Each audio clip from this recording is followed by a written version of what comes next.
Welcome back, everybody, for another deep dive.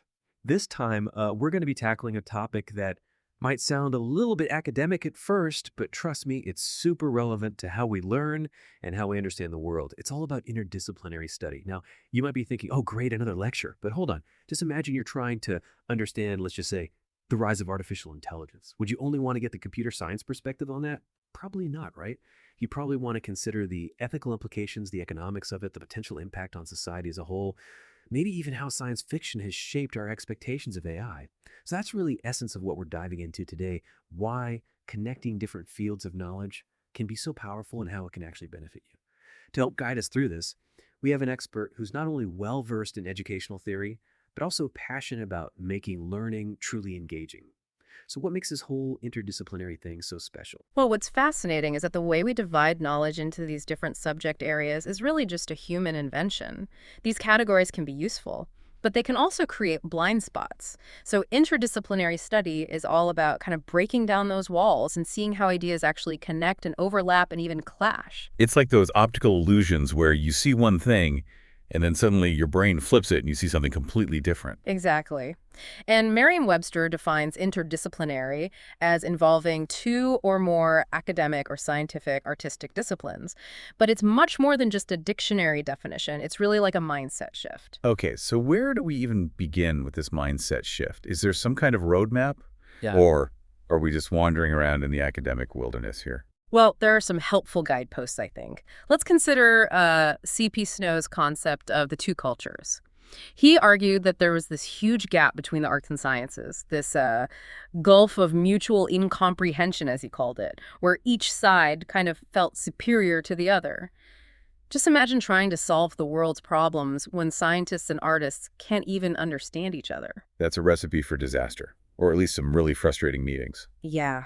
Breaking down those barriers is so crucial, and interdisciplinary study kind of forces us to question our assumptions about what counts as knowledge, whose perspective matters. So it's about acknowledging that no single field has all the answers. And sometimes the most interesting stuff happens when different perspectives collide. Precisely. And when we start to connect those dots, we begin to see that there are actually different levels of integration, a whole spectrum of interdisciplinarity. Okay, I'm intrigued. Walk us through this spectrum. Where do we start? At the most basic level, you have what's called cross-disciplinarity, which is like borrowing tools from one field to gain new insights in another. Think of sociologists using ethnographic techniques, from anthropology to study, let's say, online gaming communities. They're applying the tools of cultural observation to understand the rituals and social structures of this digital world. That's a great example. It's like using a microscope to examine something you'd normally just observe with the naked eye. Yeah, And suddenly you're seeing details you never even noticed before. exactly. Next, we have what's called multidisciplinarity, where multiple disciplines are working together on a problem, but each one maintains its own distinct perspective. So think about like a team designing a self-driving car. You've got your engineers, you've got your programmers, your ethicists, your psychologists. Each is contributing their expertise, but they're working kind of in parallel. So it's like a well-coordinated orchestra. Different sections are playing different parts, but they're all contributing to this overall harmony. A great analogy. And then finally, we reach what's called transdisciplinarity, where the lines between the disciplines really start to blur and something entirely new kind of emerges. It's like if those orchestra members just started improvising together and creating music that transcends any single genre.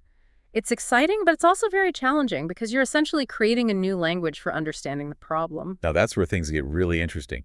So in an educational context, this interdisciplinary approach isn't just about studying different subjects, side by side. It's about actively seeking out those connections, those moments of creative friction. You've hit the nail on the head, and what's fascinating is how perfectly this aligns with the way we actually learn. Think about constructivist learning theory, the idea that learners actively construct their own understanding based on their experiences and their prior knowledge. Okay, so how does interdisciplinary study tap into that? Well, it encourages learners to actually become knowledge builders, not just these passive receptacles of information. They're comparing, they're contrasting, they're synthesizing, they're forming their own mental models, which leads to much deeper and more lasting learning. It's like the difference between, reading a recipe and actually getting your hands dirty in the kitchen. You're not just memorizing ingredients, you're actually experiencing the process, making adjustments, and creating something unique. A perfect analogy. And because that learning experience is so active and engaging, it tends to be far more motivating. That makes perfect sense. It's like the difference between being told to exercise and finding an activity you genuinely enjoy. You're going to be far more likely to stick with it if you're having fun and you're seeing results.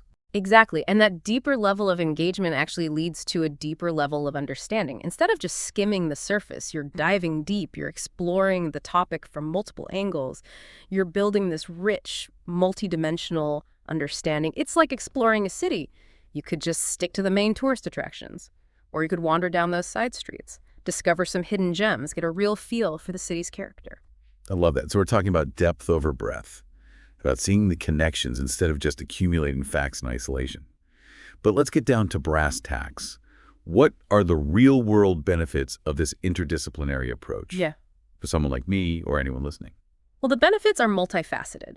Let's start with enhanced critical thinking skills. Mhm. When you're constantly comparing and contrasting different perspectives, evaluating evidence from multiple sources, you're essentially giving your brain a workout. You're developing that ability to analyze information more deeply, to see through biases, and to construct more nuanced arguments. So it's like training for a mental marathon. You're building up your stamina and your ability to navigate complex terrain. But how does that translate to real-world situations? Well, think about problem solving.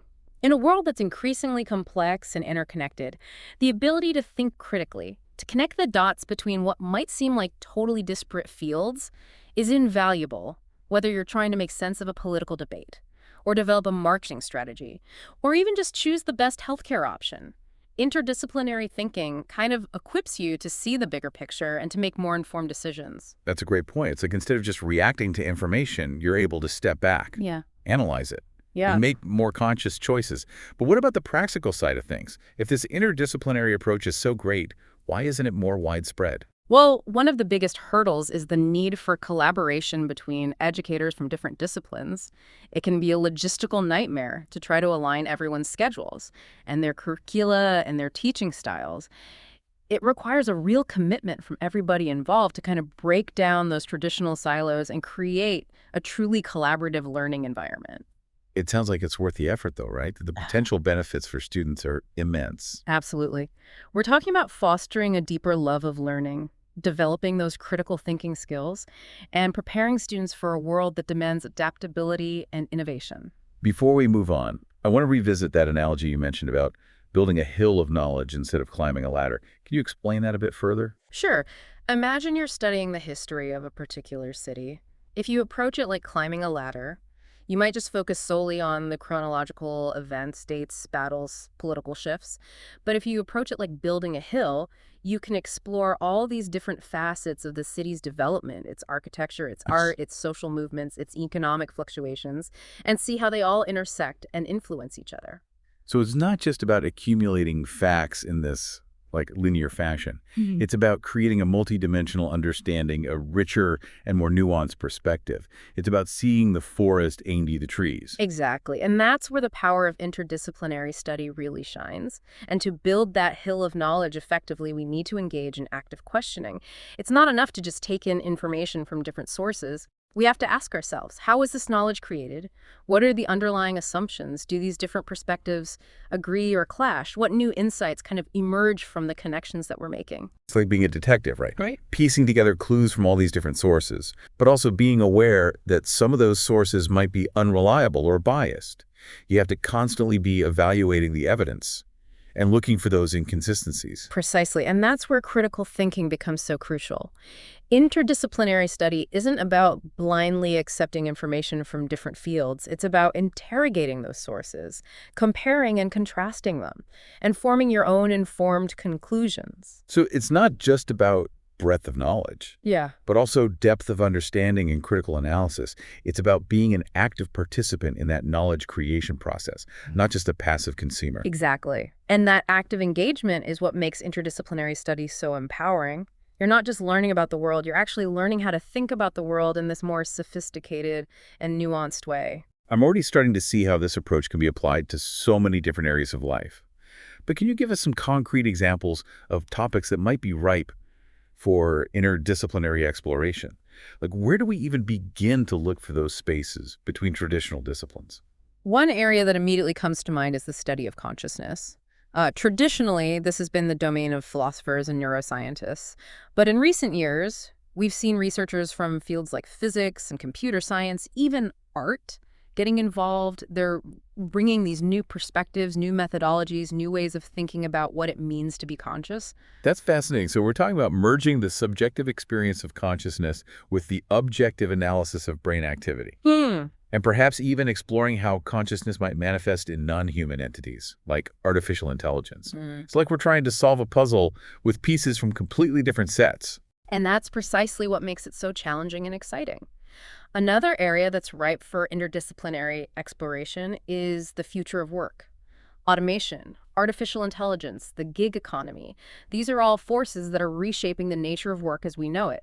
To really understand these changes and prepare for the future, we need to draw on insights from economics, sociology, psychology, technology, even ethics. It's not just about learning new technical skills. It's about understanding those broader social and economic and psychological implications of these technological advancements. It's about asking questions like, what does it mean to have a fulfilling career in a world where machines are increasingly taking over tasks that were once done by humans? How do we create a society that supports human flourishing in this age of automation? What are the ethical considerations of artificial intelligence in the workplace? These are precisely the kinds of questions that interdisciplinary study can help us grapple with. And the answers won't come from any single discipline alone. We need to bring together these diverse perspectives and approaches to develop truly innovative and insightful solutions. This is all incredibly thought-provoking. But I have to admit, I'm feeling a little overwhelmed. If someone's listening to this thinking, okay, I'm sold on this whole interdisciplinary approach, but where do I even begin? What advice would you give them? Well, the first step is to cultivate curiosity. Be open to exploring new ideas, challenging your assumptions, venturing outside your comfort zone. Don't be afraid to ask questions that might seem naive or unconventional. Remember, some of the most groundbreaking discoveries have come from people who weren't afraid to ask why. So it's about embracing that childlike sense of wonder and allowing ourselves to be surprised by what we discover. Exactly. And don't be afraid to get your hands dirty. Read books and articles from different disciplines, watch documentaries, attend lectures and workshops, talk to people who have expertise in areas that are unfamiliar to you. The more you expose yourself to these diverse perspectives, the more you'll start to see those connections and patterns emerge. It's like building a mental muscle, right? Yeah. The more you exercise it, the stronger it gets. But what about those times when we encounter like conflicting information or perspectives? How do we reconcile those discrepancies and arrive at this, coherent understanding? That's a crucial skill in interdisciplinary study. And remember, conflicting information isn't necessarily a bad thing. It can actually be a sign that you're delving deeper and encountering the complexities inherent in any topic. When you encounter conflicting viewpoints, don't just dismiss one or the other. Take the time to carefully consider each perspective, evaluate the evidence, and try to understand those underlying assumptions. You might find that there's more common ground than you initially thought, or you might discover entirely new insights that wouldn't have emerged if everyone just agreed. It's like those optical illusions we were talking about earlier. Sometimes you have to shift your perspective to see the complete picture. Precisely. And sometimes the most valuable insights come from those moments of cognitive dissonance, when we're forced to confront our own biases and preconceived notions. So it's about embracing the messiness of learning, right? The uncertainty, the ambiguity. It's about being comfortable with not having all the answers and being open to changing our minds as we encounter new information. Exactly. And that's what makes interdisciplinary study such a powerful tool for personal growth and intellectual development. It challenges us to become more flexible, more adaptable, more resilient learners. I'm curious, are there any specific techniques or strategies that can help us navigate the complexities of interdisciplinary learning? Like, are there any mental tools we can use to make those connections and to synthesize information more effectively? Absolutely. One technique that I find incredibly helpful is concept mapping. This involves visually representing the relationships between different concepts, ideas, and pieces of information. You can use software, whiteboards, even just a piece of paper to create these maps. Start by writing down the main topic or problem that you're exploring in the center of the page, and then branch out from there, adding related concepts, ideas, and supporting evidence. Use different colors, shapes, and lines to represent different types of relationships. So it's like creating this visual representation of how different ideas connect and relate to each other, like a mental map of the intellectual terrain that you're exploring. Exactly. And as you're creating those maps, look for patterns, connections, areas where different perspectives kind of converge or diverge. This can help you identify key themes, synthesize information, and develop a more holistic understanding of the topic. That's a great tip. I'm a visual learner, so I can definitely see how concept mapping could be helpful. Another technique that I found useful is the Feynman technique, where you try to explain a complex topic in simple terms, as if you were teaching it to someone who has no prior knowledge. The Feynman technique is a fantastic way to solidify your understanding and to expose any gaps in your knowledge. If you can't explain it simply, you probably don't understand it well enough. It's like that famous Einstein quote, if you can't explain it to a 6-year-old, you don't understand it yourself. Exactly. And the process of explaining a concept in simple terms can help you identify areas where you need to do more research or where you need to refine your understanding. These are all such practical and helpful tips. But I think it's also important to acknowledge that interdisciplinary study isn't just about, individual learning. It's also about collaboration. We can learn so much from engaging with others who have different perspectives and areas of expertise. Absolutely. Collaboration is essential to interdisciplinary study. When we bring together diverse perspectives and areas of expertise, we create the synergy that can lead to these breakthrough insights and innovative solutions. And it's not just about working with academics or experts in different fields. We can also learn a lot from engaging with people from different backgrounds, cultures, and walks of life. Everyone has these unique experiences and perspectives to offer. And by listening to each other with open minds and hearts, we can expand our understanding and create something truly remarkable. I love that. It's a reminder that learning isn't just about solitary study. It's also about community, connection, and shared exploration. What are some practical ways to foster collaboration in interdisciplinary learning? How can we create those spaces where diverse perspectives can come together and spark new ideas? Well, in universities, interdisciplinary centers and institutes are popping up all over the place, bringing together researchers and students from different disciplines to tackle complex problems and to generate new knowledge. Many universities are also offering interdisciplinary courses and degree programs, recognizing this growing demand for graduates who can think critically, solve problems creatively, and adapt to the complexities of the 21st century. So it seems like the tide is turning, and more educational institutions are recognizing the value of interdisciplinary learning.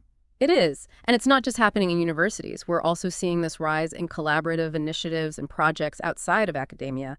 Think tanks, nonprofit organizations, even businesses are increasingly recognizing the value of interdisciplinary teams to address complex challenges and to develop innovative solutions. So it's not just about academics. It's about applying interdisciplinary thinking to real-world problems and making a tangible impact. Exactly. And even in our personal lives, we can create opportunities for collaborative interdisciplinary learning. We can join book clubs or discussion groups that are focused on interdisciplinary topics, attend lectures or workshops that bring together experts from different fields, or simply have conversations with friends and family members who have different perspectives and areas of expertise. It's about being intentional about seeking out those opportunities for collaborative learning and recognizing the value of those diverse perspectives. But I have to admit, sometimes collaboration can be messy. What happens when disagreements arise? How do we navigate those moments of tension and conflict in a constructive way? That's a valid concern. And the truth is, disagreements are inevitable when you're bringing together diverse perspectives. But here's the key. It's not about avoiding conflict. It's about managing it effectively. When disagreements arise, it's important to approach the situation with respect, empathy, and a willingness to understand the other person's perspective. Listen actively, ask clarifying questions, and try to identify the root of the disagreement. Is it a difference in values, a difference in interpretation of the evidence, a difference in understanding of the underlying concepts? So it's about approaching disagreements as opportunities for learning and growth, rather than as threats to be avoided. Exactly. And remember, sometimes the best solutions emerge from those moments of tension and creative friction. When we're willing to challenge each other's assumptions and to respectfully disagree, we create the conditions for innovation and breakthrough thinking. This has been such an eye-opening conversation. I'm feeling so inspired to embrace interdisciplinary learning and to create more opportunities for collaborative exploration. But before we wrap up this part of our deep dive, I want to circle back to something we touched on earlier, the role of questioning in interdisciplinary study. You mentioned the importance of asking questions like, how was this knowledge created? What are the underlying assumptions? Do these different perspectives agree or clash? and what new insights emerge from the connections we're making. Can you elaborate on why questioning is so crucial to interdisciplinary learning? Yeah, I think it's easy to fall into this trap of thinking that knowledge is static, that it's something we just passively absorb. But what you're describing is something much more dynamic. It's about actively engaging with those ideas, challenging them, shaping our own understanding. Precisely. Questioning is that engine that really drives interdisciplinary learning. It's what allows us to kind of move beyond just accumulating information and to start making connections and drawing inferences and constructing new knowledge. It's what transforms us from these passive recipients of information into active creators of meaning. So it's about asking those why questions and those how questions, those questions that kind of challenge the status quo and push us to think deeper. Are there any specific types of questions that are particularly helpful for, sparking that interdisciplinary thinking? Well, one type of question to consider is, what are the different perspectives on this topic? So, for example, if you're exploring this whole issue of artificial intelligence, you might ask, well, what are the perspectives from computer science? What about philosophy? What about ethics? What about sociology? What about art? So it's about recognizing that there are multiple valid ways of looking at a topic and then seeking out those different lenses through which to view the issue. Exactly. And another helpful question is, how do these different perspectives connect or clash? Where do they overlap? Where do they diverge? And what are the implications of these convergences and divergences? So it's not just about identifying the different perspectives. It's also about analyzing how they relate to each other and what new insights kind of emerge from those relationships. It's like putting together a jigsaw puzzle where the pieces come from different boxes. Precisely. And a third type of question to consider is, what are the underlying assumptions? What are those kind of unspoken beliefs or values that are shaping these different perspectives? So it's about critically examining those foundations of those different perspectives and recognizing that all knowledge is constructed within particular contexts and frameworks. It's about understanding not just what people think, but why they think it. Exactly. And by questioning those underlying assumptions, we can gain a deeper understanding of the strengths and limitations of those different perspectives, and then develop more nuanced and informed views of our own. This has been such an illuminating conversation. I feel like I'm starting to see the world in a whole new way, with all these connections and possibilities kind of emerging. That's the beauty of interdisciplinary study. It opens up these new vistas of understanding and empowers us to become more creative, more insightful, and more effective problem solvers. I have a feeling our listeners are buzzing with ideas right now, but before we let them go, I want to make sure we kind of tie everything together. We've explored what interdisciplinary study is, why it matters, and how it can benefit you, both personally and professionally. We've also looked at the practicalities, the different types of interdisciplinary approaches, the challenges, and some tips for getting started. And most importantly, we've highlighted the power of questioning, making connections, and seeing the world through these multiple lenses. Because ultimately, interdisciplinary study isn't just some academic exercise. It's a mindset, a way of being in the world that equips you to tackle these complex challenges, embrace uncertainty, and thrive in this rapidly changing environment. It's about fostering this lifelong love of learning and recognizing that the most profound insights and the most innovative solutions often emerge from the intersections of different disciplines and perspectives and ways of knowing. So to leave you with a final thought-provoking question, can you think of a topic or a problem that kind of sits between those traditional disciplines, ripe for interdisciplinary exploration?